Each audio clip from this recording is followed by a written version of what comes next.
28-year-old nurse Scarlett Brennan sat abandoned at the altar in her wheelchair, her white dress pristine against worn church pews. The sanctuary held 35 guests who came to witness her wedding, but the groom's chair remained empty. Broderick Ashford had fled 20 minutes ago, his best man delivering whispered excuses about not being ready for this kind of responsibility. Her 71-year-old grandfather Thaddeus stood beside her, his arthritic hands clenched into fists, his weathered face burned with rage he couldn't express. The old Navy corpsman had survived the chaos of Mogadishu in 1993, had pulled wounded Marines from burning vehicles under enemy fire. But watching his granddaughter's public humiliation felt worse than any battlefield wound. The guests murmured among themselves. Some checked their phones. Others shook their heads with barely concealed pity. Scarlett gripped her bouquet-tight stems, bending under the pressure. Her face burned with humiliation as whispers echoed from the back rows. What none of them knew was that Thaddeus would give his last $7,000 the next day to save a dying child. The hospital would fire him, their landlord would evict them, their neighbors would call them fools. But 340 motorcycles were already rolling toward their small Montana town. And when the Hells Angels arrived, nothing would ever be the same. 6 months earlier, Scarlett Brennan had been different. She moved through the hospital corridors with purpose, her nursing shoes squeaking against polished floors as she checked on patients in the ICU. The engagement ring caught fluorescent lights as she adjusted IV drips and monitored vital signs. The diamond represented a future she and Broderick had planned together, a future that seemed certain, inevitable, blessed. The silver medical alert bracelet hadn't existed then. Now it encircled her wrist like a shackle. The engraving read T12 complete, marking the exact location where her spine had snapped during the accident. She touched it unconsciously, remembering the neurologist's clinical explanation of what those words meant. Complete severing of the spinal cord at the 12th thoracic vertebra. No sensation below that point. No movement. No hope of recovery. Thaddeus had raised her alone since she was 9 years old. Her father Garrett had died in Fallujah in 2005, an IED, taking him and 3 other Marines during a routine patrol. Her mother had left 2 months later, unable to handle the grief and the responsibility of a daughter who asked too many questions about heaven and flags and why Daddy wasn't coming home. Thaddeus had stepped in without hesitation. The old corpsman knew about duty, about showing up when everyone else disappeared. He'd taught her to ride a bike in the church parking lot, running beside her with his hand on the seat until she found her balance. Helped with homework at his kitchen table, patient with long division and essay structure. Worked double shifts at the hospital to pay for her nursing school tuition, never complaining about the exhaustion that showed in every line of his face. The day she graduated, tears streaming down his weathered cheeks, he'd whispered the words his own father told him a lifetime ago. Brennans don't quit. We show up. We do the work. We help people who can't help themselves. Scarlett had lived by those words her entire life. They'd guided her through nursing school, through difficult patients, through the heartbreak of loss and the joy of healing. She'd believed that showing up was enough, that commitment and compassion could overcome any obstacle. The accident taught her different lessons. The accident happened on a rainy November evening. She was driving home from her shift at the hospital, exhausted after 12 hours in the ICU. A commercial truck ran a red light at the intersection of 5th and Monroe. The impact threw her sedan into a concrete barrier. The world went black. She remembered fragments, the screech of metal, glass shattering, pain that existed beyond description. Then nothing. Just darkness and the distant sound of sirens that seemed to come from underwater. When Scarlett woke 3 days later, her world had fundamentally changed. The good news, Dr. Patterson had explained with practiced gentleness, is that your upper body strength and cognitive function are completely unaffected. You'll need to make adjustments, but many people with your injury level live full, productive lives. Full, productive lives, the phrase echoed in Scarlett's mind during months of physical therapy. Learning to transfer from bed to wheelchair required strength she didn't know she possessed. Relearning how to navigate a world designed for standing people meant constantly calculating angles and distances and accessibility. The titanium wheelchair became an extension of her body after endless hours of practice. She customized it with small details that reflected her personality. Purple spoke guards because purple had always been her favorite color. A medical supply pouch positioned exactly where she could reach it. A cup holder Thaddeus had installed with shaking hands and fierce determination, drilling the holes 3 times before getting the angle right. Broderick had been supportive initially. He visited daily during her hospital stay, bringing flowers and updates about their postponed wedding plans. But Scarlett noticed changes. The way he hesitated before kissing her, as if uncertain whether she could feel it. How his eyes drifted when she discussed adaptive equipment for their future home, clearly uncomfortable with the reality of permanent disability. The careful distance he maintained when friends asked about their relationship status, answering with vague reassurances that convinced no one. She told herself it was adjustment. They both needed time to process this new reality. Give him space. Give him patience. Give him the grace she'd want if their positions were reversed. Thaddeus never changed. The old man sold his truck to pay initial medical bills insurance wouldn't cover. He worked double shifts, mopping hospital floors at 71 years old, his arthritic knees screaming with every movement. When Scarlett's apartment lease ended, he cleared out his storage unit and moved her into his tiny studio. They made it work. Grandfather and granddaughter. Two Brennans refusing to quit. The hospital administration deemed Scarlett a liability 6 weeks after her accident. Too many obstacles, they claimed. Patient safety concerns, insurance implications. She knew the real reason, discomfort with her disability. Fears about insurance costs, the subtle prejudice that equated physical limitations with professional incompetence. Vivian Blackwell, the 54-year-old hospital administrator, had delivered the news with practiced coldness. We have to think about our exposure, Miss Brennan. Your condition creates complications. Your condition, as if paralysis was something shameful, something contagious, something that could be avoided with better choices or stronger willpower.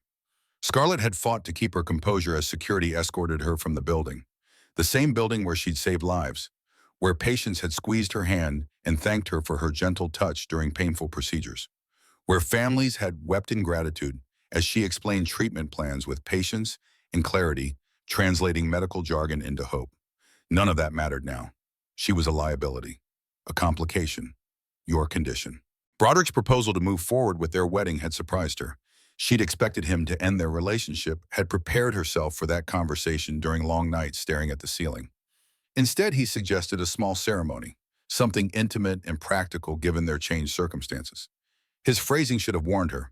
Changed circumstances reduced her injury to a logistical inconvenience rather than a fundamental shift in how the world treated her.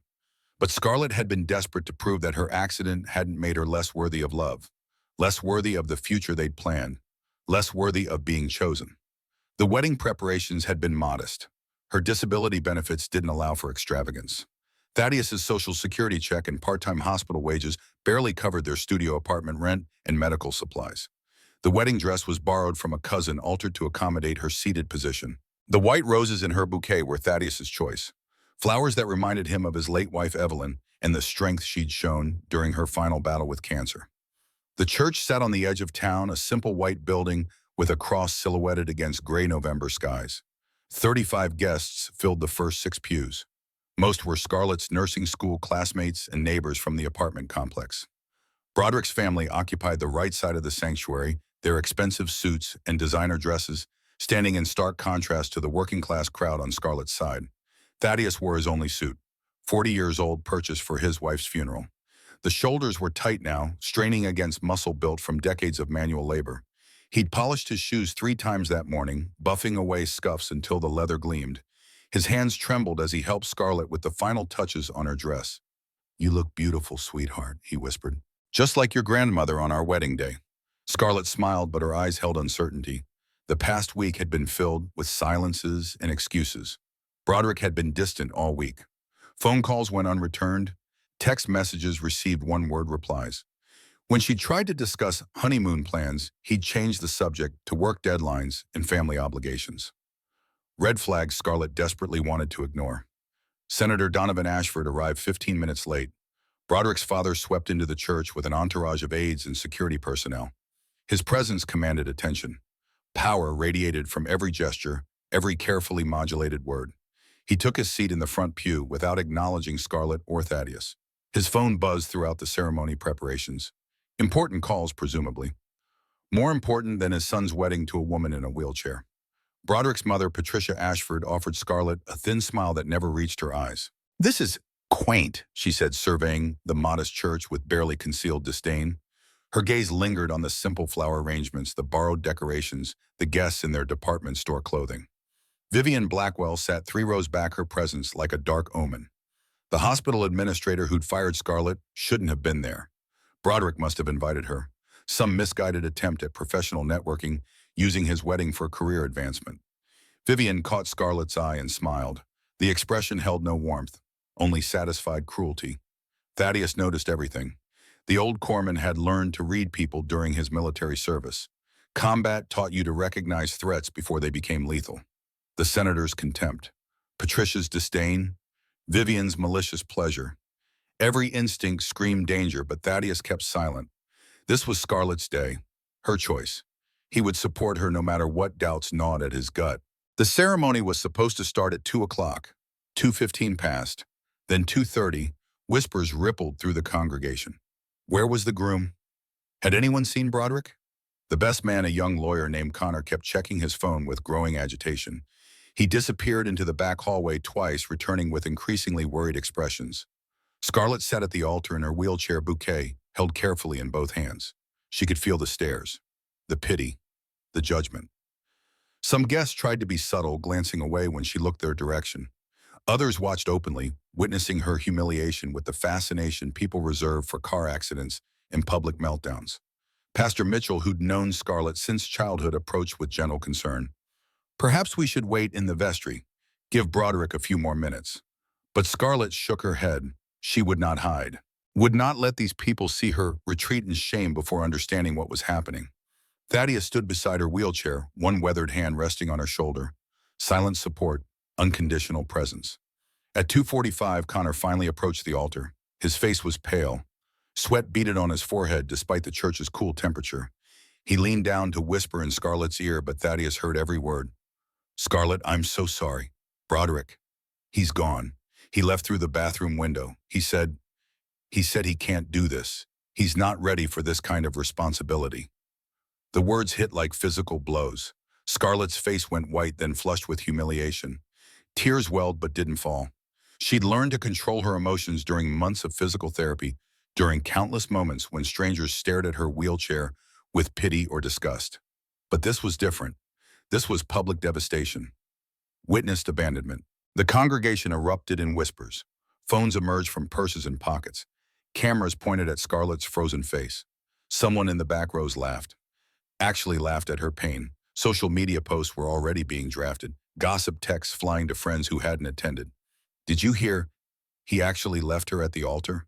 I mean, can you blame him? Who wants to deal with that for the rest of their life? Poor thing, she should have known this would happen. Thaddeus's vision tunneled. Rage flooded his system, hot and familiar.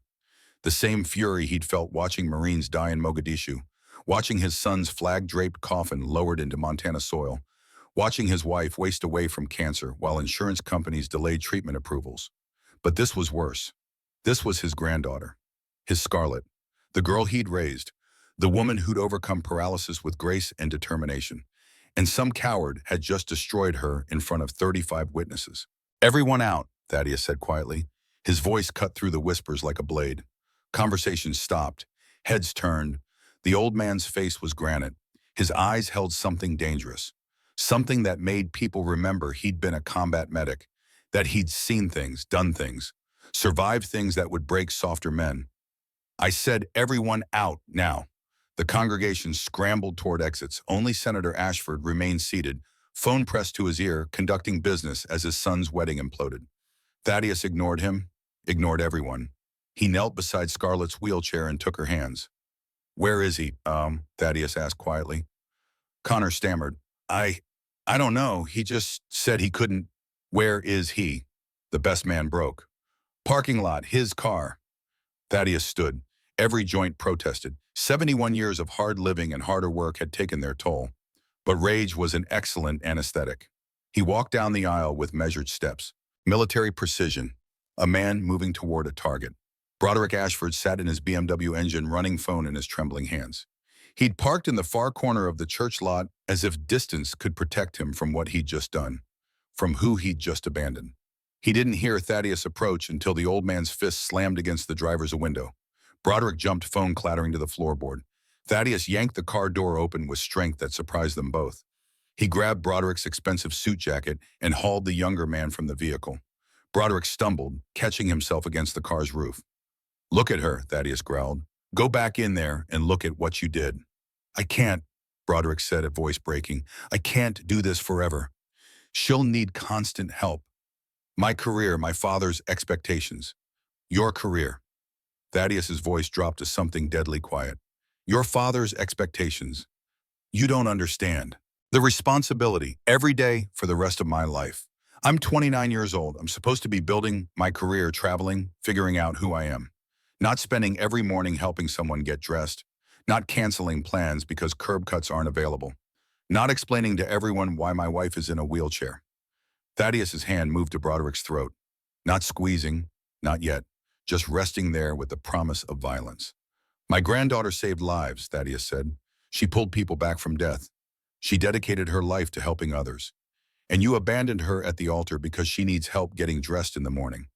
It's not that simple. It's exactly that simple. You're a coward. Church security appeared, two young men who'd been hired for the wedding. They moved toward Thaddeus with uncertain steps. The old man's reputation in town was spotless. 18 years working at the hospital. Raised his granddaughter alone, never caused trouble. But something in his eyes now made them hesitate. Sir, one security guard said carefully. Maybe we should all calm down. Senator Ashford's voice boomed across the parking lot. Touch my son, again, old man, and I'll destroy you. The senator strode toward them, flanked by his aides. His face was flushed with anger that had nothing to do with concern for Broderick's well-being and everything to do with public embarrassment. And Ashford humiliated in a small Montana church. Unacceptable. Someone would pay. Thaddeus released Broderick and turned to face the senator. Your son just destroyed my granddaughter in front of 35 people, Thaddeus said evenly. He deserves more than words.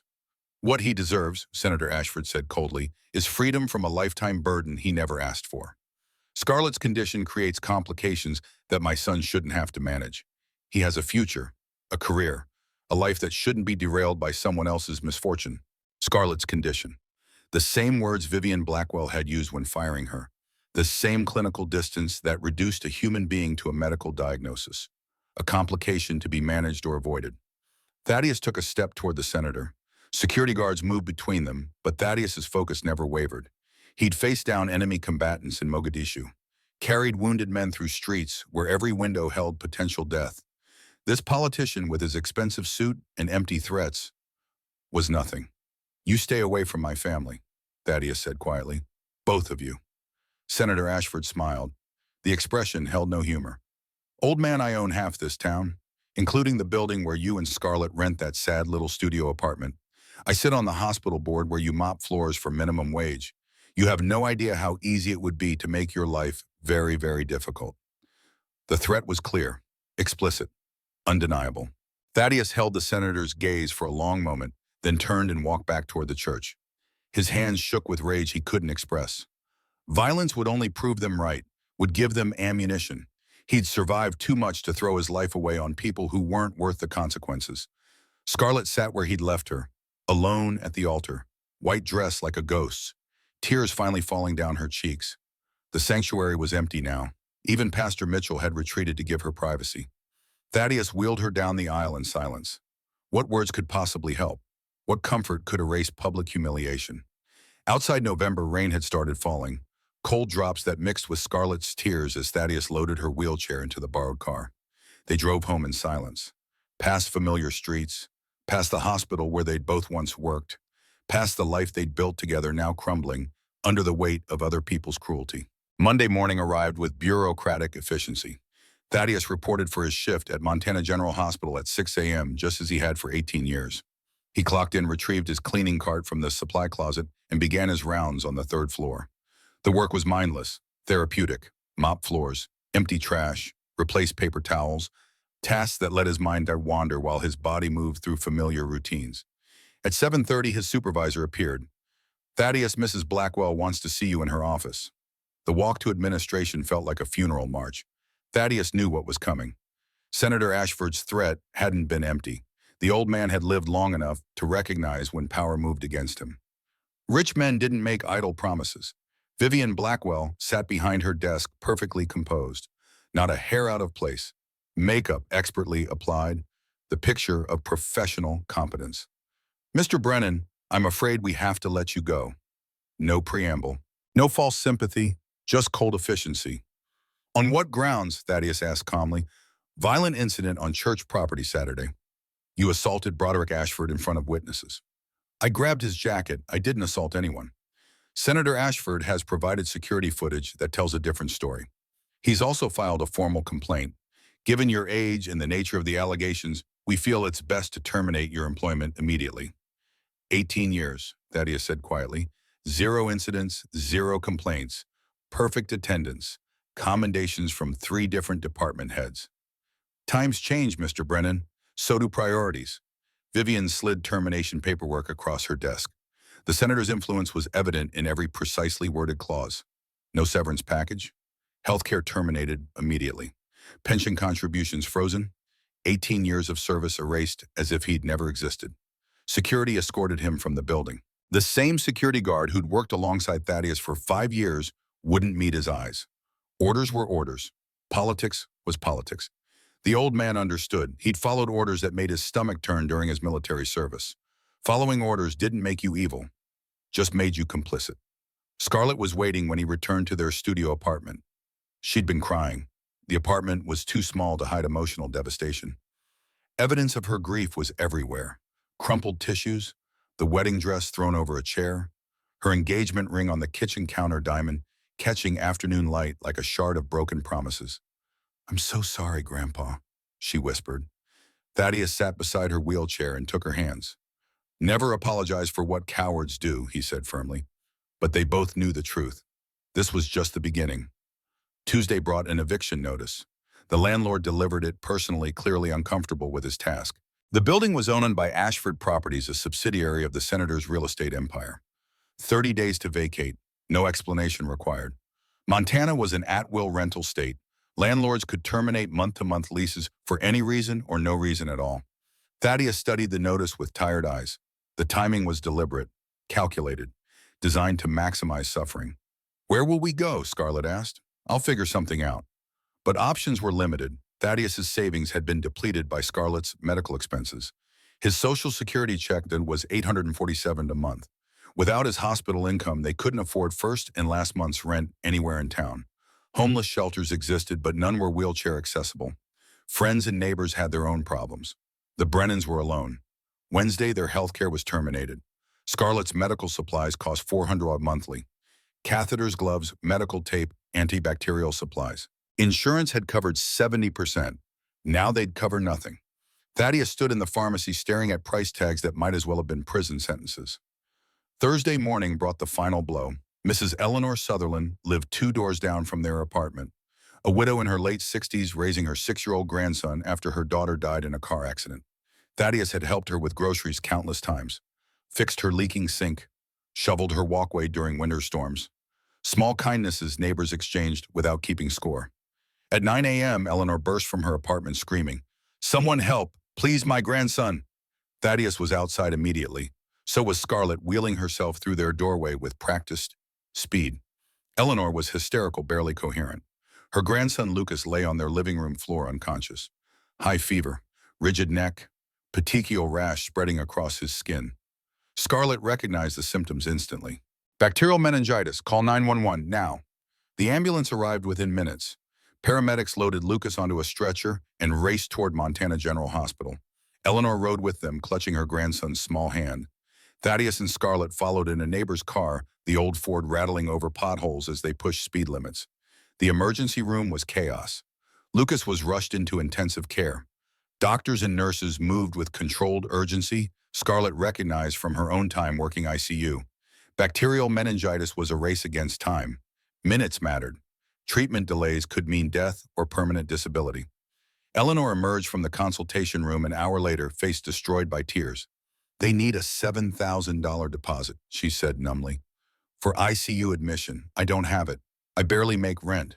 My insurance won't approve coverage until they process paperwork. That could take days, they said. They said without immediate treatment." She couldn't finish the sentence. Scarlett's hand found Thaddeus's. She knew what he was thinking, knew what he was about to do, the same thing he'd always done when someone needed help and couldn't help themselves. The same thing that made him Thaddeus Brennan, Navy corpsman, grandfather, the kind of man who showed up when everyone else disappeared. "I'll be right back," Thaddeus said quietly.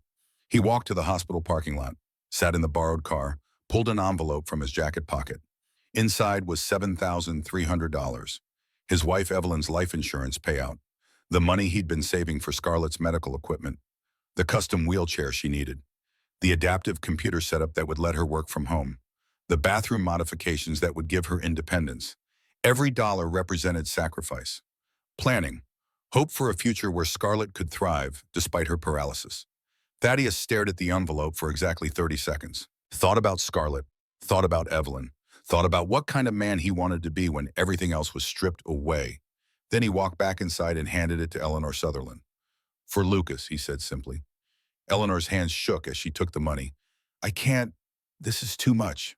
I'll pay you back. Just take care of your grandson." Scarlett was waiting by the entrance. She'd watched the entire exchange through the glass doors. Tears streamed down her face.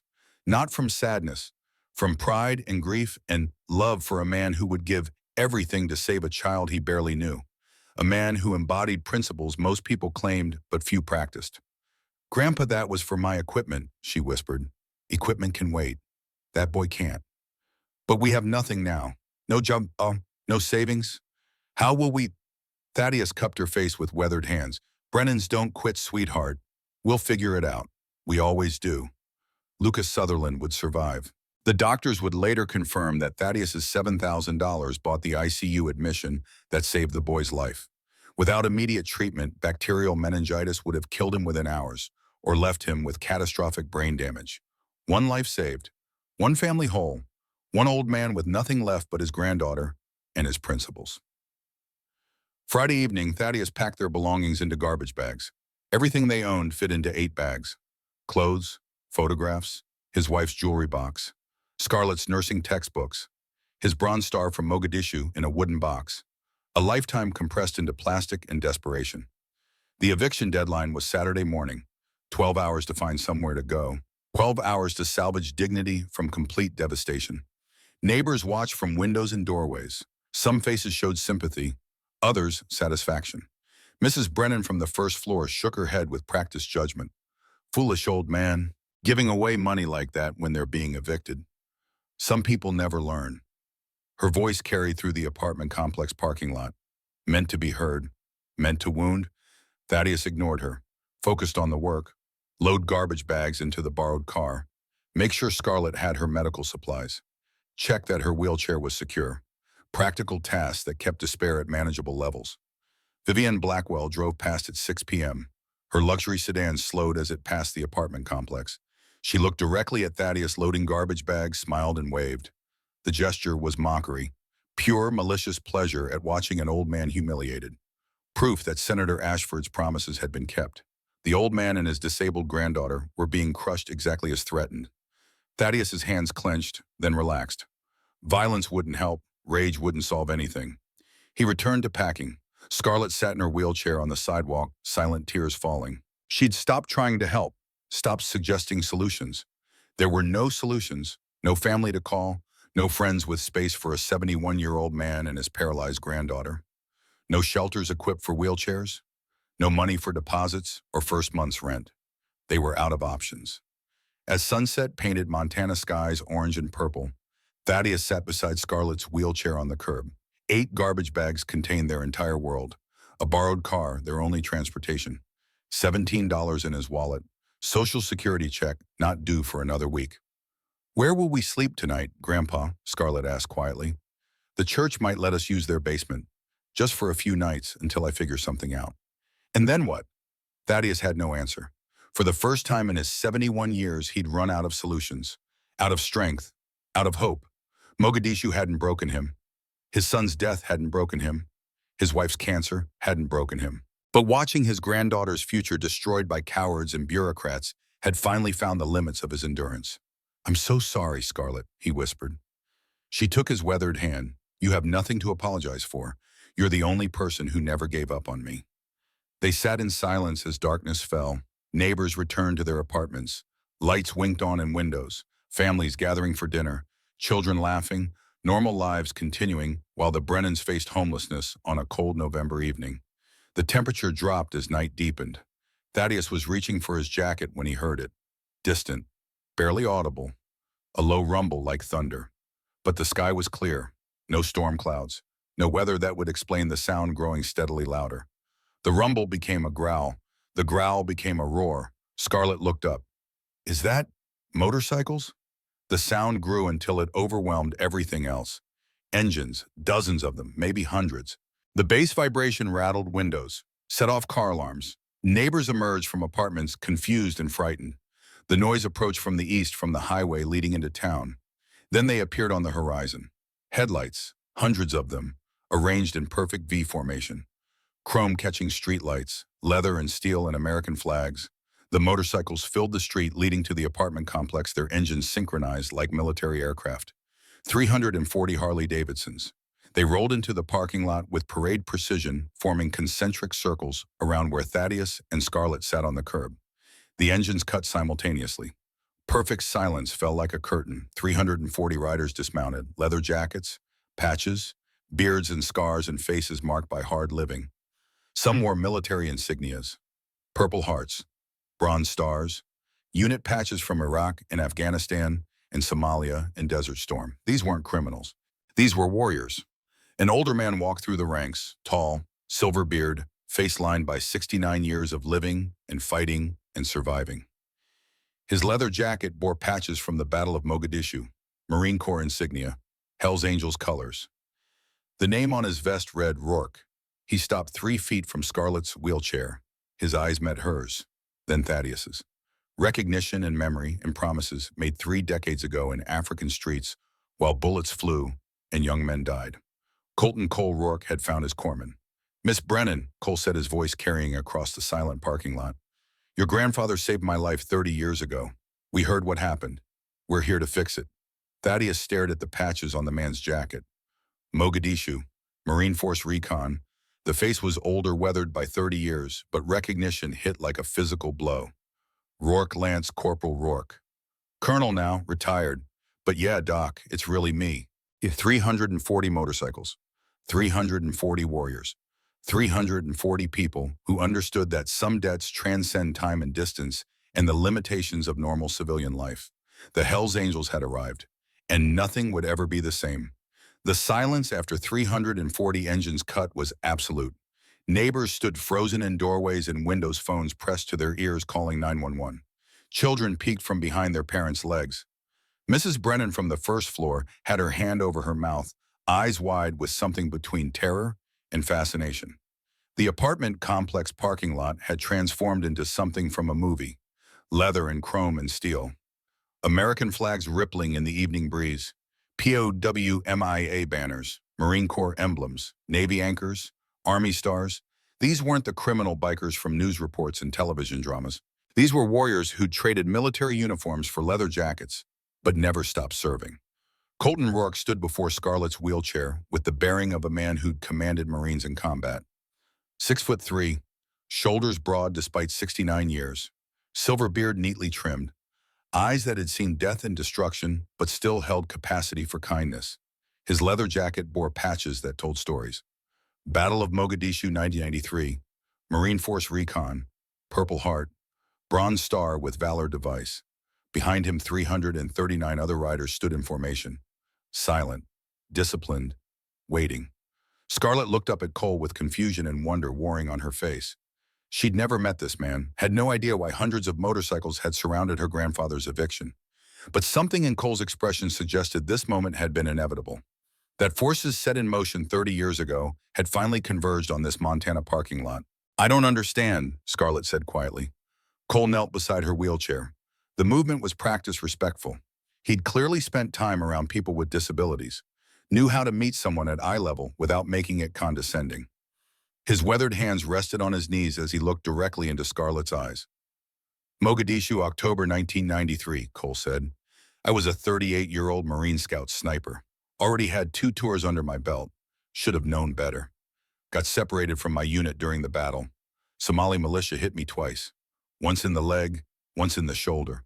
I was bleeding out in the street when your grandfather found me. Thaddeus's face had gone pale. Memories he'd buried for 3 decades were surfacing like corpses from deep water. Somalia, the chaos, the screaming. Young men dying in African streets while politicians back home debated mission parameters and exit strategies. I didn't know your name at first, Thaddeus said hoarsely. You were just another wounded Marine. You knew my name, Doc. You kept saying it while you worked on me. Stay with me, Rourke. Marines don't quit. Stay with me. Cole stood and turned to address the crowd of neighbors gathering at safe distances. His voice carried the command authority of someone accustomed to being obeyed. This man, Cole gestured to Thaddeus, dragged me 200 yards under enemy fire, applied tourniquets to both wounds, kept me conscious by talking about his wife and his son, told me about Montana, about raising his boy to be a good man, about teaching him that showing up was 90% of life. Police sirens approached from the east. 2 Montana State Patrol cruisers and 3 local police cars converged on the apartment complex. Officers emerged with hands on holstered weapons assessing the situation. Hundreds of bikers, scared civilians, potential for violence. Then one of the officers, a grizzled sergeant in his late 50s, saw the patches on Cole's jacket. Jesus Christ, the sergeant breathed. Mogadishu, Cole turned slowly. Sergeant Davis, Colonel Rourke, sir, the sergeant snapped to attention. Sergeant Rick Davis, 2nd Battalion, 10th Mountain Division.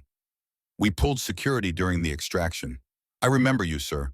You were unconscious on the medevac chopper. The tension dissolved like morning mist. Other police officers recognized military insignia on leather jackets. Purple Hearts, combat infantry badges, Navy Cross medals. These weren't criminals. These were veterans. Brothers in arms. The police sergeant radioed dispatch that the situation was under control. No threat, just bikers visiting a friend. Cole returned his attention to Scarlett. We rode 800 miles in 14 hours when we heard what happened to you, he said. Heard about the wedding. About your grandfather getting fired. About the eviction. We have people everywhere, Miss Brennan. Veterans who remember what it means to leave no one behind. I still don't understand why. Because your grandfather taught me that you show up for people who can't help themselves. He showed up for me in Mogadishu. Showed up for you after your father died. Showed up for Eleanor Sutherland's grandson yesterday when he gave away his last dollar. Cole's voice hardened. And the people who tried to destroy him are about to learn what happens when you hurt someone under our protection. Thaddeus found his voice. Cole, you didn't have to. Doc, with respect, shut up and let us work. The memory hit Thaddeus with visceral force. October 3rd, 1993, Mogadishu, Somalia, Operation Gothic Serpent. What was supposed to be a simple snatch and grab had devolved into an 18-hour battle that would later be called Black Hawk Down. Thaddeus was 40 years old. Navy Hospital Corpsman First Class, attached to a Marine security element providing perimeter support. He'd served in the Gulf War in 1991, thought he'd seen combat. Desert Storm had been quick. Mechanical, high-tech warfare that ended before most Americans finished their morning coffee. Somalia was different. Urban warfare. Close quarters. Enemies who didn't wear uniforms or follow rules of engagement. The helicopter crash changed everything. Suddenly, highly trained special operations soldiers were scattered across hostile city blocks. Militia fighters swarmed from every direction. RPG fire.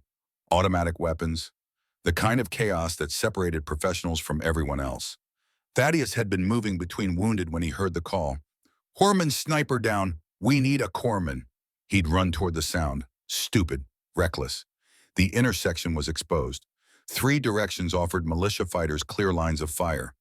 But corpsmen didn't calculate odds. They responded. Marine soldiers, sailors were dying, and corpsmen went. That was the contract. The sacred duty that transcended rank and service branch and survival instinct. Lance Corporal Colton Ruark had been lying in an alley intersection. 2 gunshot wounds, left thigh femoral artery compromised, right shoulder through and through, but bleeding heavily. The Marine's face was gray despite his experience and training, shock setting in. Minutes from death if someone didn't intervene. Thaddeus had dropped beside him without thinking. Tourniquets first. Stop the bleeding. The femoral wound was catastrophic, blood pumping with each heartbeat. Thaddeus's hands moved with practiced speed, his mind cataloging injuries, while his voice kept up a steady stream of words. Corpsmen learned early that talking kept patients conscious, kept them fighting. What's your name, Marine R. Rourke? Lance Corporal Colton Rourke. Well, Lance Corporal Rourke, you're not dying today. I'm Doc Brennan, Navy Corpsman, and I don't lose patience. Bullets had snapped overhead. RPG explosions shook the ground. Thaddeus ignored everything except the wounded man before him. Tourniquet on the thigh pulled tight until the bleeding slowed. Pressure bandage on the shoulder. IV lines started despite shaking hands. Morphine to manage pain and shock. Got a family, Rourke. Sister, nephew, he's 3. Wants to be a Marine like Uncle Cole. Then you're getting home to see him. Marines don't quit. Say it. Marines don't quit. Again. Marines don't quit, Doc. The tourniquet had saved Rourke's life, but they still needed extraction. Thaddeus had dragged Cole 200 yards to the casualty collection point, 200 yards through intersections where Somali militia fired from windows and rooftops, 200 yards while carrying a man who outweighed him by 40 pounds. Adrenaline and duty and stubborn refusal to let another young man die. At one point, an RPG had hit the building 10 feet to their left. The explosion threw debris across the street. Shrapnel cut Thaddeus's arm, but he didn't stop. Couldn't stop. Cole was fading in and out of consciousness. Losing him meant failure, meant breaking the promise every corpsman made. Stay with me, Rourke. Talk to me about your nephew. What's his name? Marcus, named him after my father. Tell me about Marcus. Smart kid, wants to be a Marine. I told him Uncle Cole would come home and teach him. You're going to teach him, Lance Corporal. Stay with me. The medevac helicopter had taken Cole away. Thaddeus never learned if the Marines survived. The battle continued, more wounded, more dying. 18 hours of hell that ended with American withdrawal and political recrimination and funerals for 19 soldiers who trusted their government to support them. Thaddeus had received a Bronze Star for his actions that day. The medal sat in a box somewhere in the garbage bags now piled beside the curb. He'd never worn it, never displayed it. Medals felt obscene when better men died. But apparently Cole had remembered, had spent 30 years looking for the corpsman who'd saved his life. I tried to find you, Cole said quietly, pulling Thaddeus back to the present. Took me 5 years. Navy personnel records are classified. Transferred units. No forwarding address in the system. But I never forgot your face, your voice, the way you kept telling me about your son Garrett and how he was going to be a good man. Thaddeus's eyes filled with tears.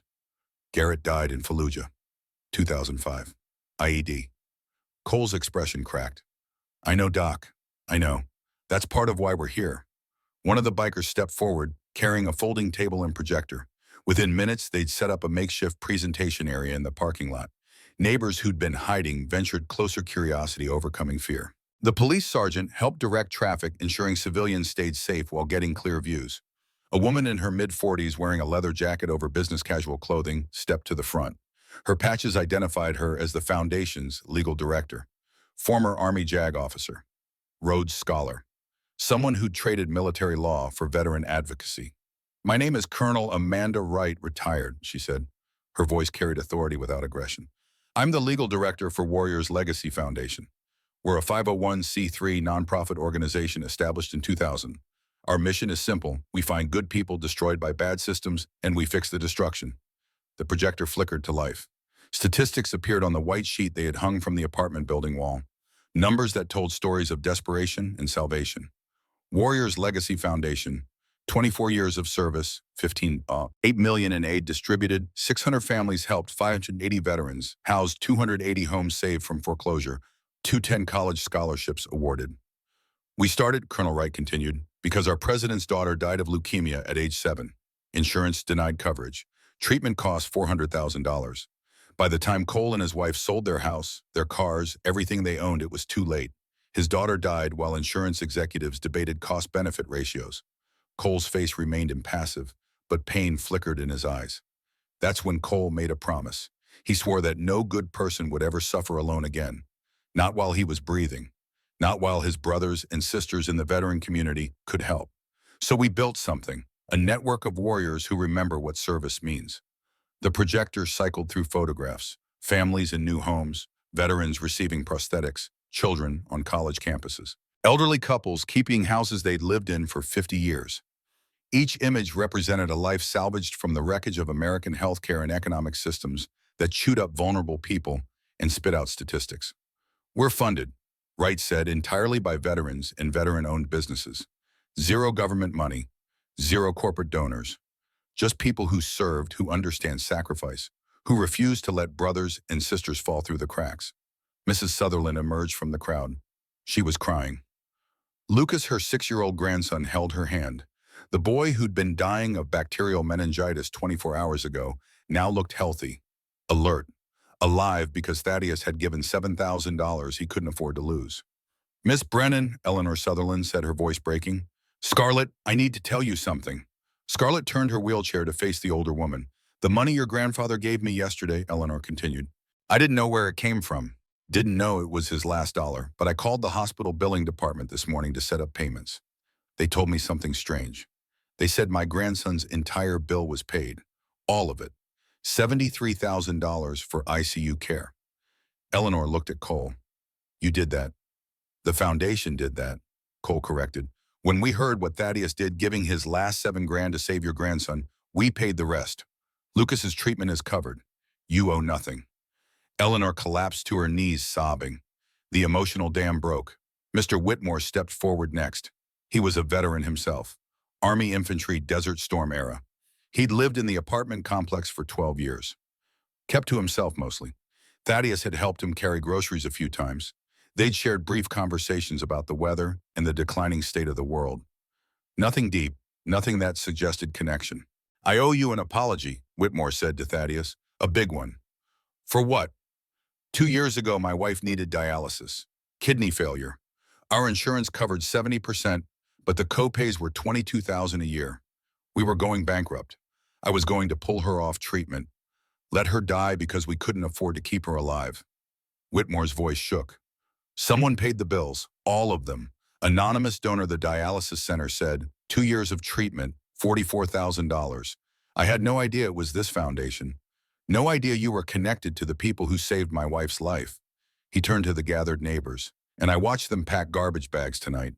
Watched them get evicted, didn't say a word, didn't help, didn't even ask if they needed anything.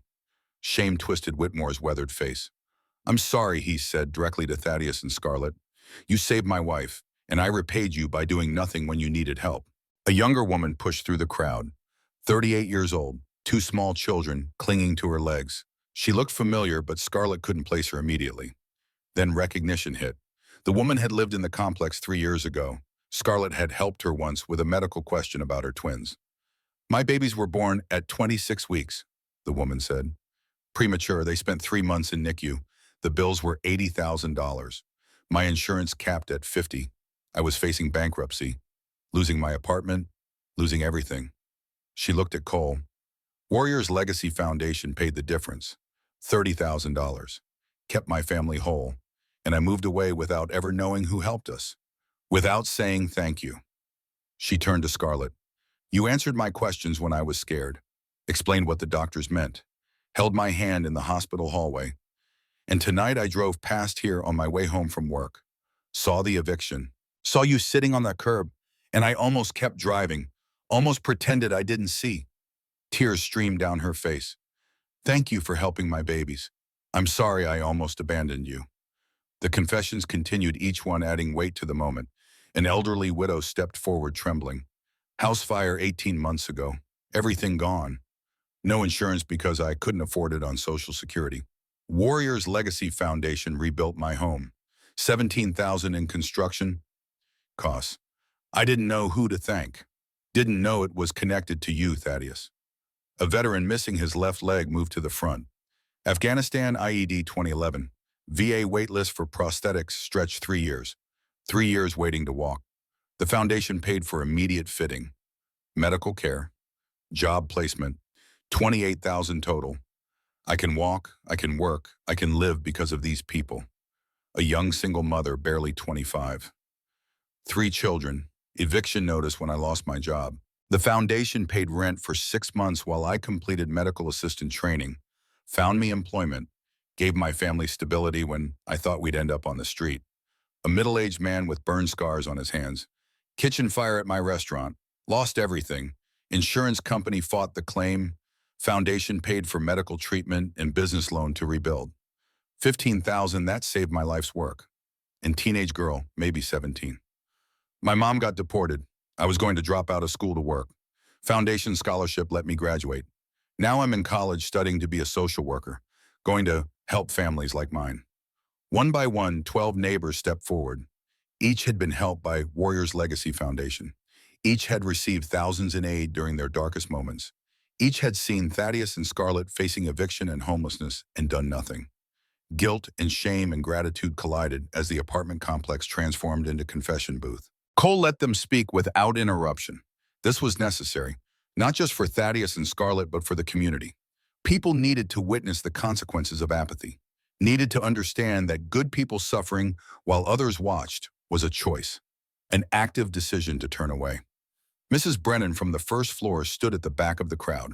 She was 73 years old, widowed, alone, and except for her judgment and her certainty that the world was declining because people like Thaddeus made foolish choices. She'd called him a foolish old man not 3 hours ago, called him stupid for giving away money during an eviction. Now she stood silent, face pale as neighbor after neighbor described receiving help from the foundation connected to the man she'd mocked. Cole walked to her directly. "Ma'am, do you have something you'd like to say?"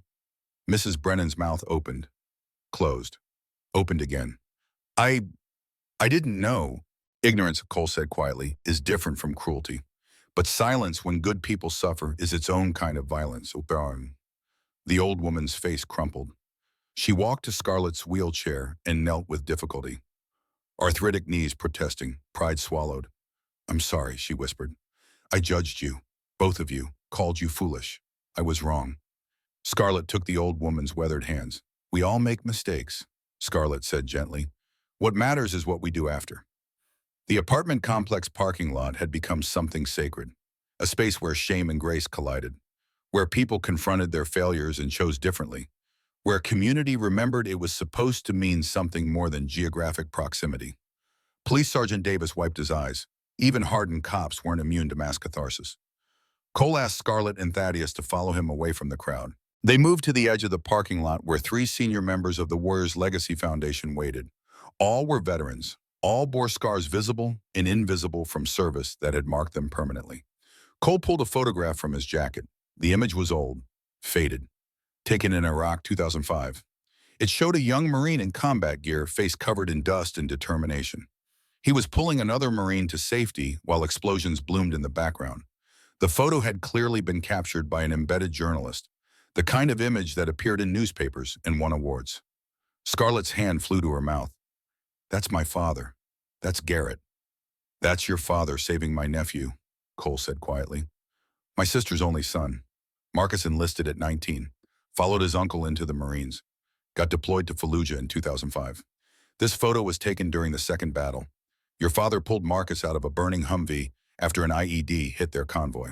Cole's voice fractured. "Garrett died covering Marcus's retreat. Took 3 rounds meant for my nephew. Marcus survived. Garrett didn't." Thaddeus couldn't breathe. His son, his Garrett, the boy he'd raised to be good and strong and selfless. The Marine who died on deployment without Thaddeus ever knowing the full circumstances. The military provided basic information. Killed in action, hostile fire, died a hero. But they never mentioned specifics. Never mentioned who Garrett saved. Never mentioned his sacrifice protected someone else's son. "I've been looking for you for 19 years, Cole said. "Marcus is alive because of Garrett. Has 2 kids now, works as a firefighter in Colorado. He named his son Garrett. Named him after the man who died so he could live." Thaddeus collapsed into a folding chair someone had provided. Not physically broken, but something inside him cracked open. 19 years of grief. 19 years of wondering if his son's death meant something. 19 years of wondering if raising Garrett to be selfless and brave had been worth the cost.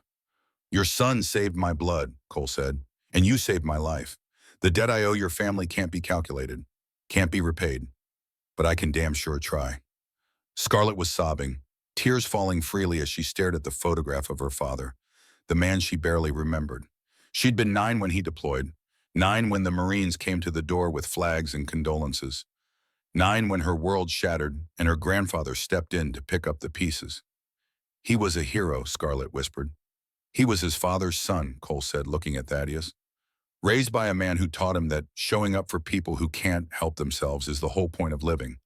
Garrett learned that from you, Doc, and he died proving it." The senior foundation members stood silent. Veterans understood this moment, the weight of sacrifice, the mathematics of survival, the impossible guilt of living when better people died. "There's more," Cole said, "and you need to see it." Colonel Amanda Wright rejoined them, carrying a tablet computer.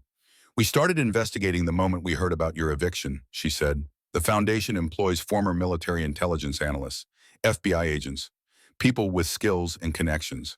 When someone hurts people under our protection, we dig, and we found things." She handed the tablet to Scarlett. The screen displayed financial records, email chains, legal documents, evidence compiled with the thoroughness of a military operation. Senator Donovan Ashford, pattern of corruption, email dated November 10, 2024, from Senator Ashford at montana.gov to vblackwell at montanageneral.org. Subject, the Brennan problem. "Vivian, the old man embarrassed my son publicly. Make an example. Fire him. I don't care about his service record. I want him gone by Monday. Consider this a personal favor. I'll remember come budget season." Email response. "Consider it done, Senator. We'll cite the church incident as cause. No severance, no benefits. Clean termination." More documents scrolled past. Property records showing Senator Ashford owned Scarlett's apartment building through a shell corporation. Emails directing the landlord to evict them. Insurance claim denials for Scarlett's wheelchair equipment signed by Ashford's medical device company. 47 other disability insurance claims denied using the same fraudulent justification.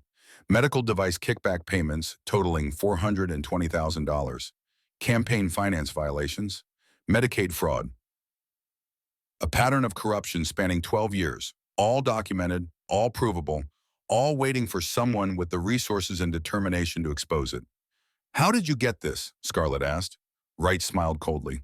"We have veterans working in every level of government and private industry.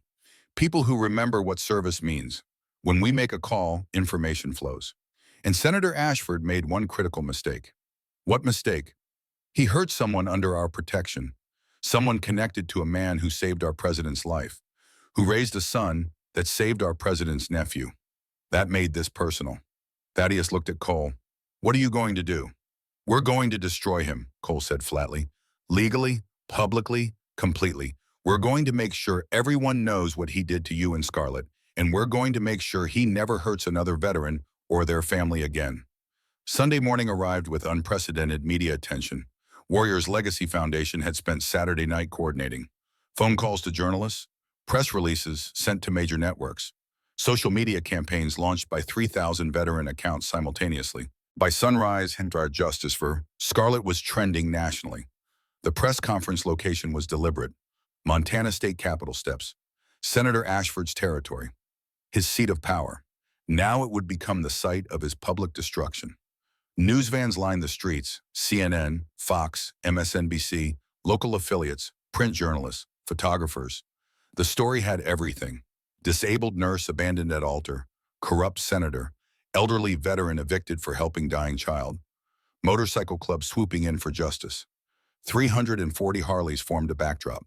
American flags, POW MIA banners, veterans in formation. The visual was carefully orchestrated, not threatening, patriotic, powerful. These were America's warriors demanding justice for one of their own. Colonel Wright stood at the podium. "My name is Colonel Amanda Wright, United States Army retired. I'm the legal director for Warriors Legacy Foundation. 24 hours ago, we learned that a 71-year-old Navy combat veteran named Thaddeus Brennan was evicted from his home. His granddaughter Scarlett, a registered nurse paralyzed in a car accident, was evicted with him." She paused for effect. "The eviction happened because Mr. Brennan gave his last $7,000 to save a 6-year-old boy dying of bacterial meningitis. Because he chose a child's life over his own financial security.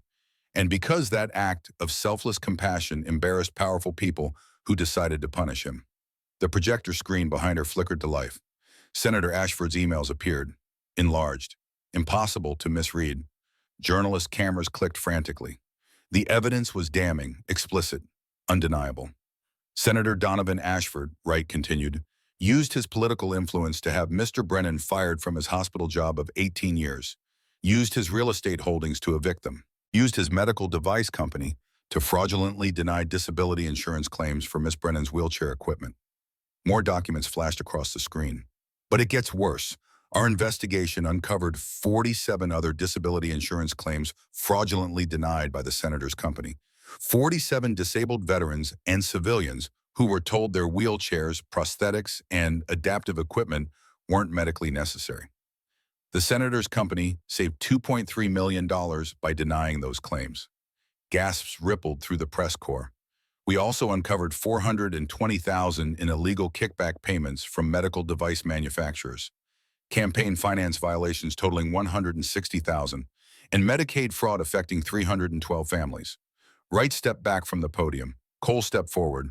I'm Colton Rourke, president of Warriors Legacy Foundation, former Marine Force Recon. Thaddeus Brennan saved my life in Mogadishu in 1993. His son Garrett Brennan saved my nephew's life in Fallujah in 2005. Garrett died covering my nephew's retreat, died so my sister's son could come home. Cole's voice carried across the Capitol steps. The Brennan family has given everything for this country. Service, sacrifice, blood. And they were repaid with corruption and cruelty. That ends today. He pulled a folder from his jacket. These documents have been delivered to the FBI, the Montana Attorney General, the Inspector General's office, and the Senate Ethics Committee. Senator Ashford's corruption is now federal business, and we won't stop until he faces justice. The press conference erupted in questions, journalists shouting over each other, cameras flashing. The story was spreading in real time, social media exploding. Senator Ashford's political career dying in the harsh Montana sunlight. Within 3 hours, FBI agents arrived at the senator's office. Senator Donovan Ashford had been in politics for 23 years. He understood power, understood how to leverage influence and connections to survive scandals. But this was different. The Warriors Legacy Foundation hadn't just exposed his corruption. They'd turned him into a symbol. The entitled politician who crushed veterans. The wealthy man who kicked disabled people out of their homes. The optics were catastrophic. FBI agents arrested him in his Capitol office at 2 p.m. Sunday afternoon. News helicopters captured aerial footage. Ashford in handcuffs. Perp walked past cameras. The image would define him forever. Not the legislation he'd passed, not the committees he'd chaired. Just this moment. Public humiliation. Downfall.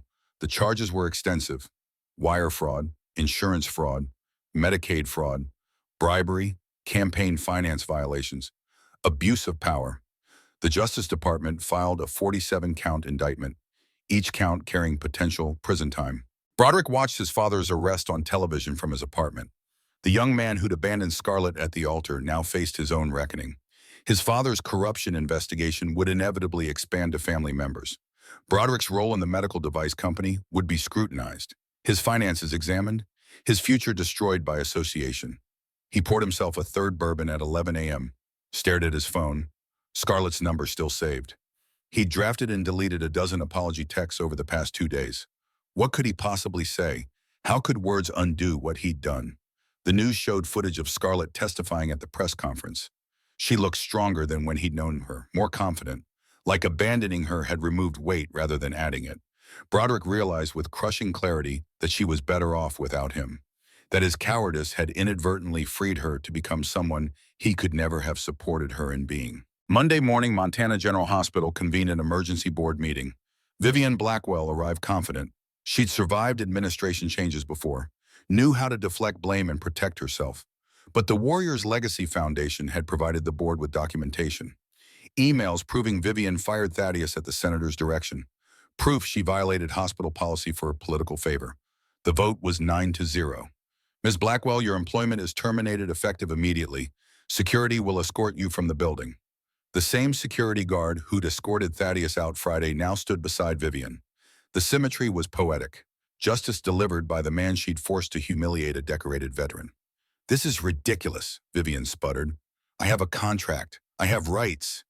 You violated hospital ethics policy, the board chairman said coldly.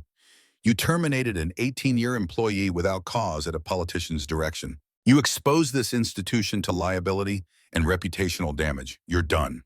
Vivian Blackwell walked out of Montana General Hospital in tears.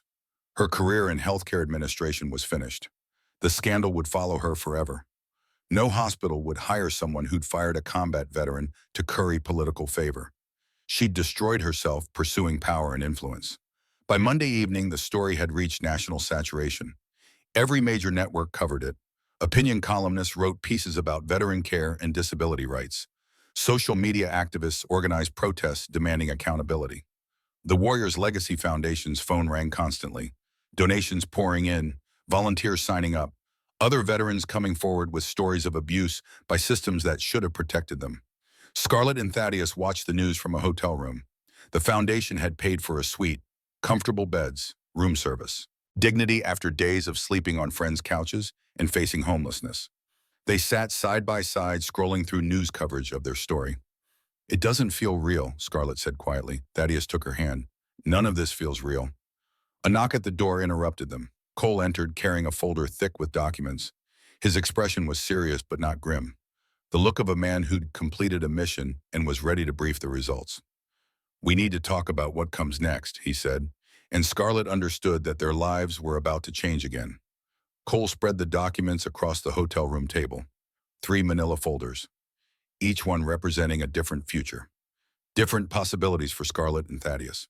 The old corpsman and his granddaughter sat side by side on the hotel couch, exhausted from 48 hours that had upended their entire world. Monday evening sunlight streamed through the windows. Outside the Warriors Legacy Foundation, members maintained a protective perimeter around the hotel, making sure no journalists got too close, no political operatives seeking revenge. "First things first," Cole said, sliding an envelope toward them. "Immediate needs." Thaddeus opened it with trembling hands. Inside was $40,000 in cashier's checks, made out to Thaddeus Brennan, legal, documented, no strings attached. "That covers back rent you don't actually owe anymore," Cole explained, "plus a year's lease on a proper 2-bedroom apartment. Accessible, ground floor, wheelchair ramps, everything Scarlett needs. It also covers medical supplies for 6 months and gives you cushion to breathe." Scarlett stared at the checks. "We can't accept this much." "You already earned it," Cole interrupted gently. "Your grandfather saved my life. Your father saved my nephew's life. This isn't charity. This is a debt payment 30 years overdue." He slid a second envelope across the table. "Montana General Hospital's board voted this morning. Not only is Vivian Blackwell fired, but they're offering Thaddeus his job back, with conditions." "What conditions?" Thaddeus asked warily. "Promotion to facilities director. Salary of $58,000 a year. Full health benefits for you and Scarlett. Pension restoration with full credit for your 18 years of service. And a formal written apology from the board chairman to be read at a staff meeting." Thaddeus couldn't process the words. $58,000 a year, more money than he'd ever made in his life. Health insurance for Scarlett's medical needs. Pension that would provide security in his remaining years. It was too much. Too good. There had to be a catch. "They know they screwed up," Cole said. "The publicity has been catastrophic for them, firing a decorated combat veteran at a corrupt politician's direction. The board is terrified of lawsuits, of losing donor funding. This is them trying to make it right." "I don't want the job out of fear," Thaddeus said quietly. "Then don't take it," Cole replied. "You have options now." He opened the third folder. Inside were photographs, architectural blueprints, budget projections. The images showed a 4-story building with wheelchair ramps, wide doorways, and accessible design throughout. Ground floor medical clinic, 2nd floor veteran housing, 3rd floor job training center, 4th floor childcare and education programs. "This," Cole said, "is the Brennan Center." Scarlett wheeled closer to study the plans. Her trained eye recognized medical equipment layouts, examination rooms, procedure areas, everything designed for wheelchair accessibility. Not as an afterthought, not as minimum compliance, but as fundamental design principle. $4.8 million project, Cole continued, fully funded. Warriors Legacy Foundation is covering $2 million. We have corporate grants for another 1.5. Individual donations have brought in the rest since your story went national. Groundbreaking scheduled for 6 weeks from now. He pointed to the ground floor medical clinic plans. "This is yours, Scarlett, if you want it. Free medical clinic serving underinsured families. You'd be the clinical director. Salary of $65,000 a year. Full benefits. You'd hire your own staff. Set your own policies. Treat patients who fall through the cracks of the American healthcare system." Scarlett's hands trembled as she touched the blueprints. "I can't. I'm not." She struggled for words. "They fired me. Said I was a liability. How can I run a clinic when what?" Cole asked. "When you're paralyzed, Scarlett? You're a registered nurse with 5 years ICU experience. You understand patient care better than most doctors. The wheelchair doesn't change your competence. It just changes where you sit while you work." Tears slid down Scarlett's cheeks. For 6 months, she'd internalized the message that her paralysis made her worthless, that disability disqualified her from the profession she loved, that she was damaged goods, broken, a liability. And here was a man offering her not just employment, but leadership, responsibility, trust. "Why would you do this?" she whispered. Cole's weathered face softened. "Because your father taught me something in the 3 seconds before he died. I was embedded with his unit as a liaison officer in Fallujah, saw the IED hit, saw Garrett pull my nephew from the burning vehicle, saw him go back for the driver even though the Humvee was cooking off." He paused, composing himself. "I screamed at him to stop, that the driver was already dead, that going back was suicide. You know what he yelled back? Corpsmen don't leave people behind." He wasn't even a corpsman, he was a Marine rifleman. But his father taught him that principle so deeply it became who he was. Cole looked at Thaddeus. "Garrett died because you raised him to believe that helping people matters more than safety, more than self-preservation. And I'm building this center because that lesson needs to keep spreading, needs to save more lives than it cost." The hotel room fell silent. Outside, motorcycles rumbled. 340 warriors waiting for orders, waiting to build something, to transform tragedy into legacy. "There's one more thing," Cole said. He pulled out a final document. Legal paperwork, dense with clauses and signatures. "We want to name the entire center after your family. The Brennan Family Center for Veteran and Community Services. Thaddeus Brennan, Garrett Brennan, Scarlett Brennan. 3 generations of service. 3 generations of showing up when no one else would." Thaddeus broke. 71 years of military discipline and emotional control shattered. He wept like he hadn't since his wife's funeral, since his son's funeral, since watching Scarlett learn she'd never walk again. But these tears were different. Not grief, not despair, something closer to gratitude mixed with disbelief that the universe could be this cruel and this kind in equal measure. Scarlett wrapped her arms around him, grandfather and granddaughter holding each other, while a Marine they'd saved 30 years ago watched with understanding. Warriors knew tears, knew the release that came when you finally stopped carrying weight you were never meant to bear alone. "We'll do it," Scarlett said finally. "We'll build it, together." Cole nodded once. "Then we start tomorrow." The Brennan Center had settled into rhythms. Scarlett arrived at 6 a.m. most mornings, 2 hours before the clinic officially opened. Used the quiet time to review patient charts, coordinate with specialists, plan the day's organized chaos. The work was endless, but meaningful. Every patient told a story of systems failing and second chances mattering. Today's first appointment was Julia Henderson, 47 years old. Stage 3 breast cancer. No insurance. Working 2 part-time jobs that provided neither benefits nor hope. "Miss Brennan," Julia said nervously, sitting across from Scarlett's desk, "I can't pay. I know this is a free clinic, but cancer treatment costs hundreds of thousands. I can't accept—" "Mrs. Henderson," Scarlett interrupted gently, "that's not how this works. We don't help people until they hit arbitrary limits. We help until the problem is solved." She pulled out a folder. "Treatment plan, oncology referrals, financial commitments. We've partnered with the Cancer Center in Billings. They've agreed to provide chemotherapy at cost. The Warriors Legacy Foundation will cover the difference. Estimated total $93,000 for a full treatment course. It's handled."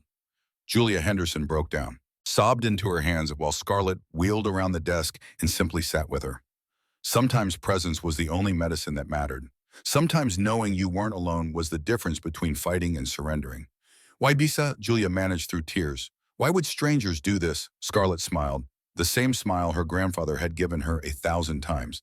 "Because someone showed up for us when we needed it. Now we show up for you. That's how it works. That's how we change things."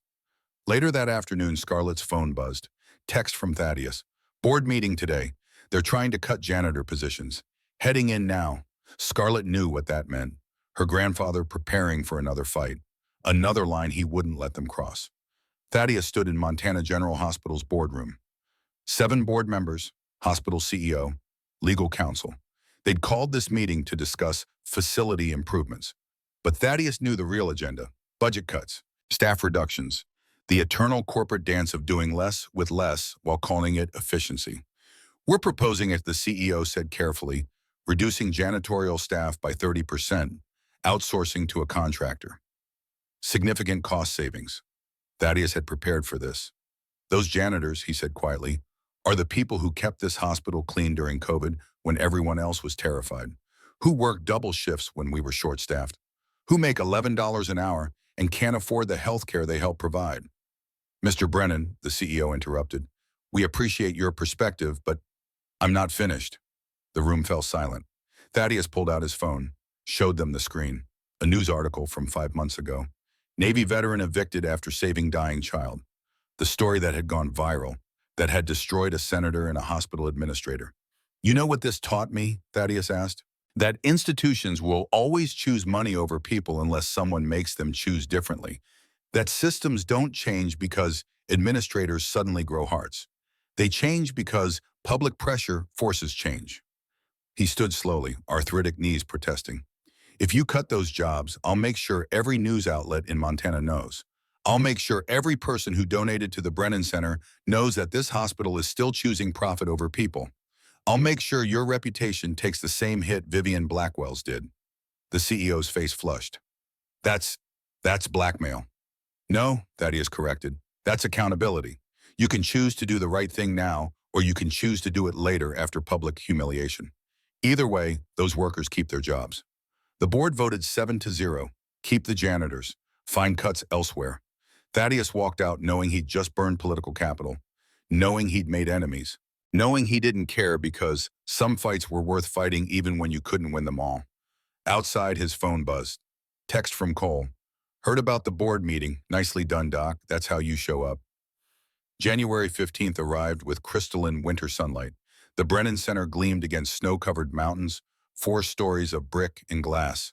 Wheelchair ramps seamlessly integrated into the architecture. Wide automatic doors. Elevators designed for gurneys and wheelchairs. The ground floor clinic visible through windows. Examination rooms. Pharmacy. Diagnostic equipment. Everything a community health center needed. Over 300 people gathered for the ceremony. Local families. Veterans. Hospital staff. State legislators who'd watched Senator Ashford's fall and decided to support the center publicly. Politicians hedging their bets, making sure they ended up on the right side of a story with clear heroes and villains. Montana's governor attended personally. Governor Sarah Hutchinson had built her political career on veteran advocacy. Former Army colonel herself. 3 deployments to Afghanistan. She understood service and sacrifice in ways civilian politicians couldn't fake. Scarlett sat at the podium in her wheelchair looking out at the crowd. She'd prepared remarks, written and rewritten them a dozen times, but seeing 300 faces, she abandoned the script. 6 months ago, Scarlett began, I was abandoned at my wedding. I was fired from my nursing job.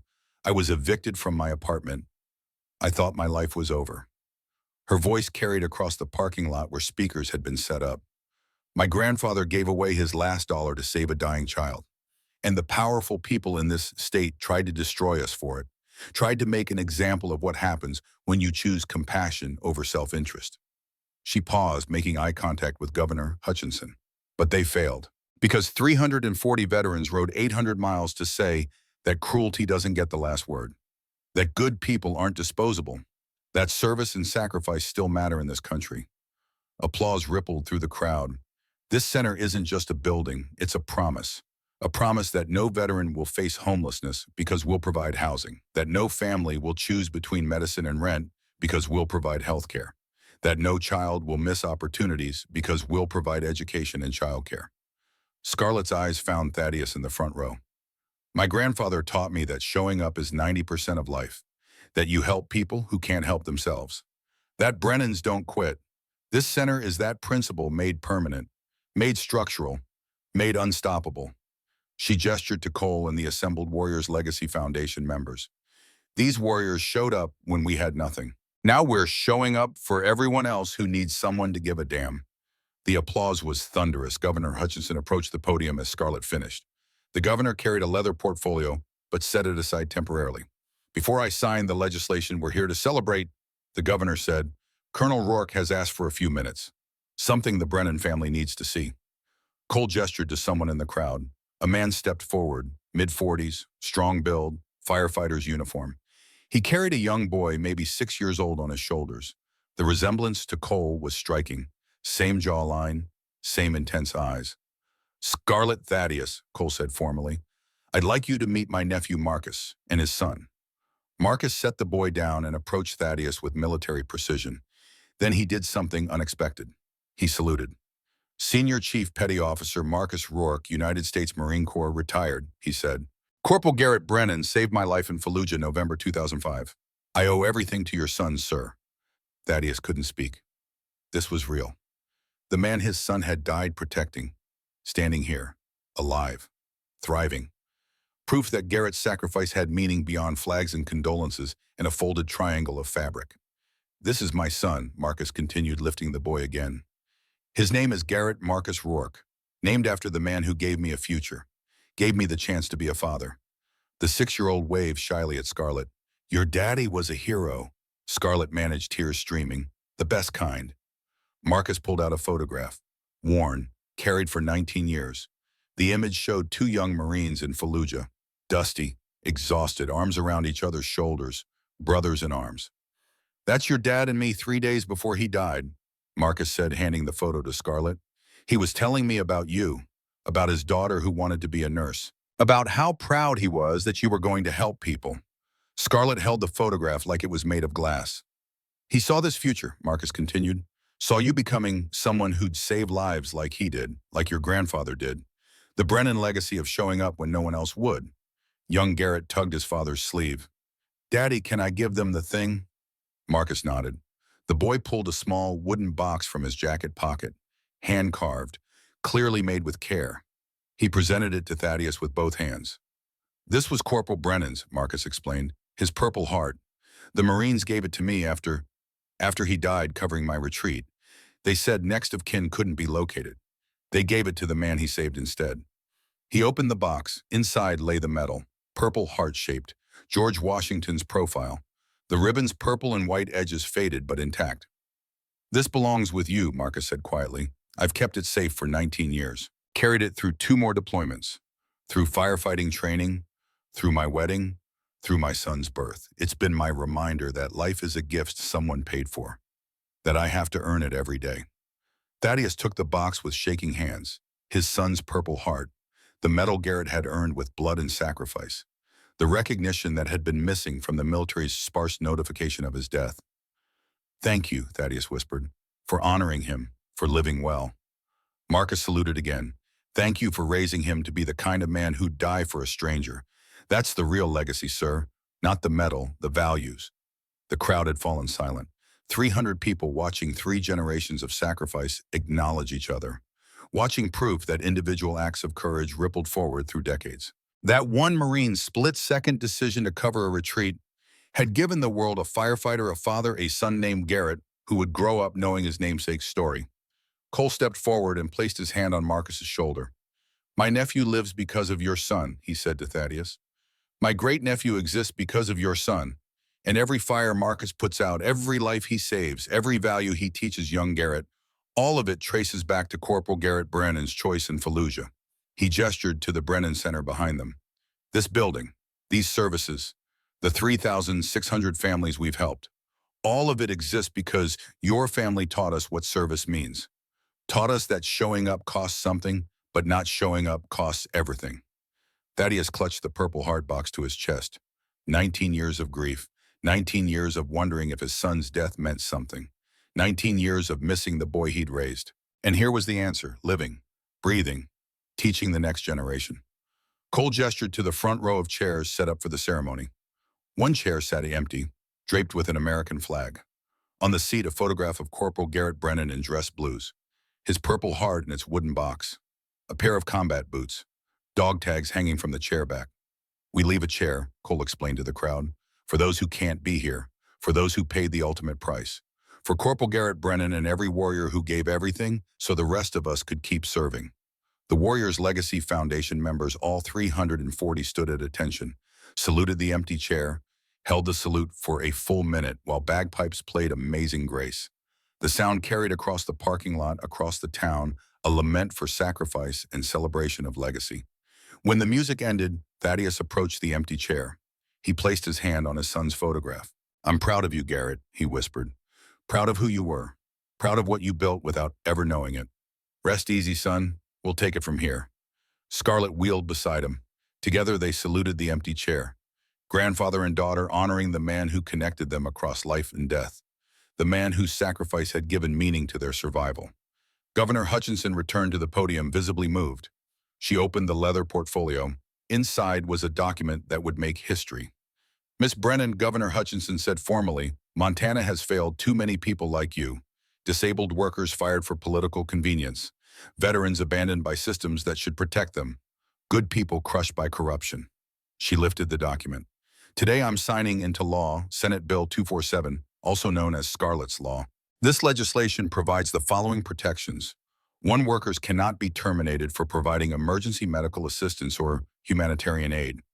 Two, disabled workers receive enhanced protections against discriminatory firing. Three, veterans receive priority placement in public housing during family emergencies. Four, insurance companies cannot deny medically necessary adaptive equipment for disability. The governor's voice strengthened. This law is named after you, Scarlett Brennan, because your story exposed failures we can no longer ignore. Because your grandfather's sacrifice demands systemic change, not just individual charity. Because what happened to your family should never happen to anyone again. She signed the document with a flourish. Cameras flashed, journalists scribbled notes. The symbolic weight of the moment was clear. A young disabled woman who'd been discarded by the system now had state law named in her honor. 11 other states, Governor Hutchinson continued, have contacted my office requesting copies of this legislation. Idaho, Wyoming, North Dakota, South Dakota, Utah, Colorado, New Mexico, Oregon, Washington, Nevada, and Arizona. We expect all of them to pass similar laws within the year. She turned to face Scarlett directly. You were humiliated at an altar 6 months ago. Today you're changing the law for 4.2 million people across 12 states. That's the difference between giving up and showing up. The crowd erupted. Veterans in leather jackets, families in winter coats, hospital workers in scrubs, all of them witnessing transformation. Individual suffering turned into collective protection. One woman's pain becoming millions of people's shield. The program continued with testimonials. 7 speakers, each representing a different life, saved by the Warriors Legacy Foundation. Michael Patterson, 32, Iraq veteran, double amputee. Warriors Legacy paid for prosthetics within 3 weeks. Got me walking, got me employed as a physical therapist. I have 2 daughters who've never known their father as someone who couldn't chase them. Dorothy Miller, 74, widow. $90,000 in medical debt after my husband died. The foundation paid it all, kept me in my home. I volunteer here now trying to pay forward what I can never pay back. Jennifer Rodriguez, 36, single mother of 4. Evicted, pregnant, nowhere to go. Foundation paid rent for 6 months while I trained. My oldest daughter is named Scarlett after hearing Miss Brennan's story. James Whitaker, 17, cerebral palsy. His speech was slow but clear. Doctors said I couldn't go to college. Foundation gave me a scholarship. I start pre-med at University of Montana this fall. Going to be a doctor. Going to show up. Robert Davidson, 48, Afghanistan veteran, burn victim, 60% of his body scarred. Foundation paid for 8 surgeries. Got me functional, got me married. Wife's 4 months pregnant. I thought I'd die alone and broken. Instead, I'm building a family. Margaret Foster, 68, grandmother. Grandson has autism, severe, nonverbal. Foundation covered 3 years of therapy. He said, I love you, Grandma, for the first time last month. He's 9 years old. These people gave me my grandson's voice. Thomas Wade, 54, former corporate executive. Lost everything in 2008, homeless living in my car. Foundation gave me housing training placement. I'm a financial counselor now, helped 200 families stabilize finances, saved 17 from foreclosure. The testimonials painted a picture impossible to argue against. Lives saved, families stabilized, communities strengthened. Cole returned to the podium. Behind him, the projection screen displayed numbers. Warriors Legacy Foundation, 24 years of service, 15. 8 million in aid distributed, 600 families helped, 580 veterans housed, 80 homes saved from foreclosure. 210 college scholarships of 55,000 each, 96%. Scholarship recipient, graduation rate, 12 Brennan Centers. Cole announced, are now operational or under construction. A map appeared, points of light spreading across the country. Montana, Idaho, Wyoming, Colorado, New Mexico, Arizona, Utah, North Dakota, South Dakota, Oregon, Washington, Alaska. Zero administrative costs, Cole continued. 100% of donations go directly to families. Our staff are volunteers. Our facilities are donated or built through grants. We just show up and do the work. He pulled out a folder. Since Scarlett's story went national, we've received applications for 62 more centers. By next year, we expect to operate in 30 states. Governor Hutchinson returned. 12 states have now passed or are considering Scarlett's Law, together protecting 4.2 million workers, 740,000 veterans, 1.8 million disabled Americans. The impact was undeniable, systemic, permanent. October arrived with golden aspens and crisp mountain air. The Brennan Center had served 437 families. Scarlett had hired a staff of 12, treated over 2,000 patients, built partnerships with hospitals and specialists who donated time and expertise. Senator Ashford had been sentenced to 12 years in federal prison, 18 counts. He'd serve at a minimum security facility, but his political career was destroyed. His medical device company sold to pay restitution. His properties liquidated. Vivian Blackwell worked retail now. Minimum wage at a department store. Couldn't find work in healthcare. The scandal followed her everywhere. Broderick Ashford had moved to Seattle, trying to rebuild a life away from his father's shadow. He'd sent Scarlett a letter 8 months ago. Apology, regret, request for forgiveness. She'd read it once, then filed it away. Some wounds healed. Others just taught you to live differently. On October 15th, Scarlett closed the clinic at 7 p.m. Late evening. Most staff had gone home. She'd stayed to finish patient charts. The work she loved, the calling she thought she'd lost. The parking lot was nearly empty. Scarlett locked the clinic doors and wheeled toward her adapted van. Cole had insisted on buying her the vehicle.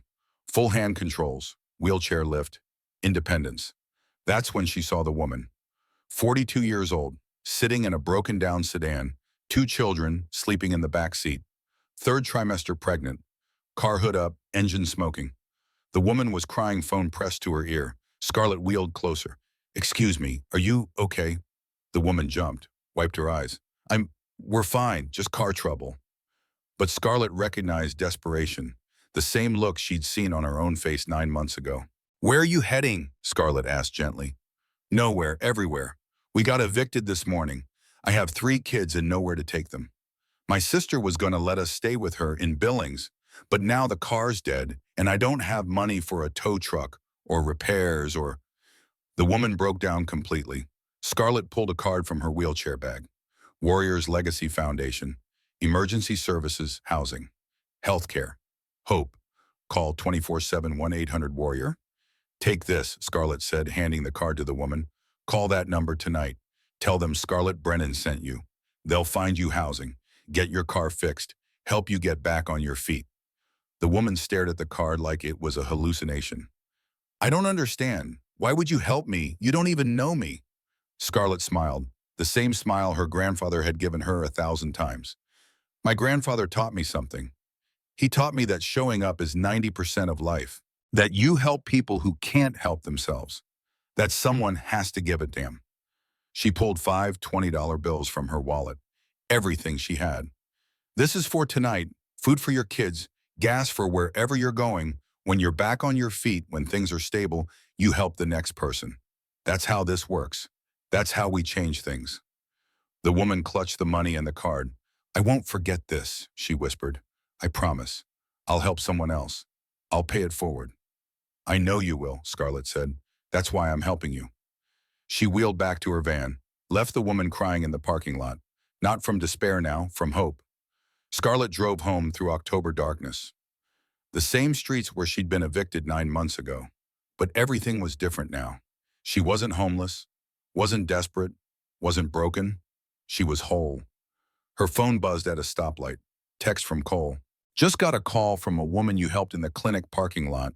Said you gave her our card and cash. Good work, kid. That's 3 families this week you've redirected to us. Keep it up." Scarlett smiled. The cycle was continuing. She pulled into the parking lot of the apartment she shared with Thaddeus. Ground floor, wheelchair accessible, 2 bedrooms, the home they'd built from ashes. The old man was waiting on the porch, 72 years old now, silver hair, weathered face, hands that had saved lives in Mogadishu and Montana, and 1,000 places in between. "Good day," Thaddeus asked. "Good day," Scarlett confirmed. They sat together in comfortable silence, grandfather and granddaughter. Two Brennans who'd refused to quit, who'd shown up when everyone else disappeared, who'd proven that kindness didn't end. It multiplied. Above them, stars emerged in the Montana sky. Across the state, across the nation, 12 Brennan centers glowed with light. Families being helped, veterans being housed, children being fed, the work continuing. And in a broken-down car in a clinic parking lot, a desperate mother looked at a card and $100 and believed that maybe, just maybe, tomorrow would be different. Because Scarlett Brennan had shown up. Because someone had given a damn. Because Brennans don't quit. They show up. They help. They change the world one person at a time. Based on true stories of 600 families helped by Warriors Legacy Foundation, Scarlett's Law has now passed in 12 states, protecting 4.2 million workers. The Brennan Centers have served over 8,000 families in their first year of operation. Kindness doesn't end. It multiplies. Senator Donovan Ashford is currently serving a 12-year federal sentence. Vivienne Blackwell was unable to find employment in healthcare administration. Broderick Ashford declined to comment for this story. Marcus Rourke continues working as a firefighter in Denver. His son Garrett, now 7, wants to be a Marine like his namesake. Thaddeus Brennan, 72, still works as facilities director at Montana General Hospital. He has protected 17 employees from wrongful termination. Scarlett Brennan runs the Brennan Center Medical Clinic. She has treated 2,847 patients and hired 4 other disabled healthcare workers. The Warriors Legacy Foundation operates in 30 states and has helped over 12,000 families since 2000. To support veteran and disability advocacy in your community, visit www.warriorslegacy.org, because someone has to give a damn.